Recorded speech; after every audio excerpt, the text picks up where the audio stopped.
नमस्ते, मी Snehal गरपणकर. SP9 crime story मध्ये आपलं पुन्हा एकदा स्वागत.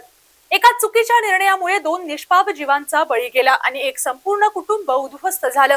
ही घटना आहे बिहारमधील मुझफ्फरपूरची. पोलिसांच्या माहितीनुसार एका महिलेचे आरोपीसोबत प्रेम संबंध होते, मात्र कालांतराने दोघांमध्ये सतत वाद होऊ लागले. नात्यात अविश्वास वाढत गेला आणि राग अनावर झाला.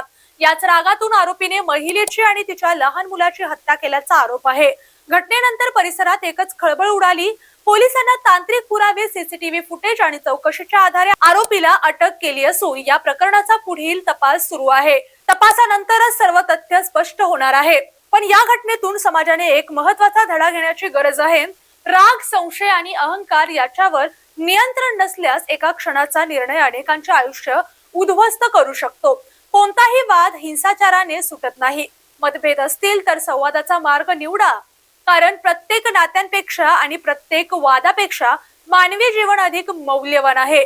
यातून आपण काय शिकायला हवं? नात्यांमध्ये विश्वास आणि संवाद सर्वात महत्त्वाचा असला पाहिजे. रागांच्या भरात घेतलेला निर्णय आयुष्यभराची शिक्षा ठरू शकतो. कोणत्याही परिस्थितीत हिंसा हा उपाय नसतो. कायद्याचा आदर, संयम राखणे ही प्रत्येक नागरिकाची जबाबदारी आहे. यानी अशाच क्राईम स्टोरी पाहण्यासाठी पाहत राहा SP9 मराठी. धन्यवाद.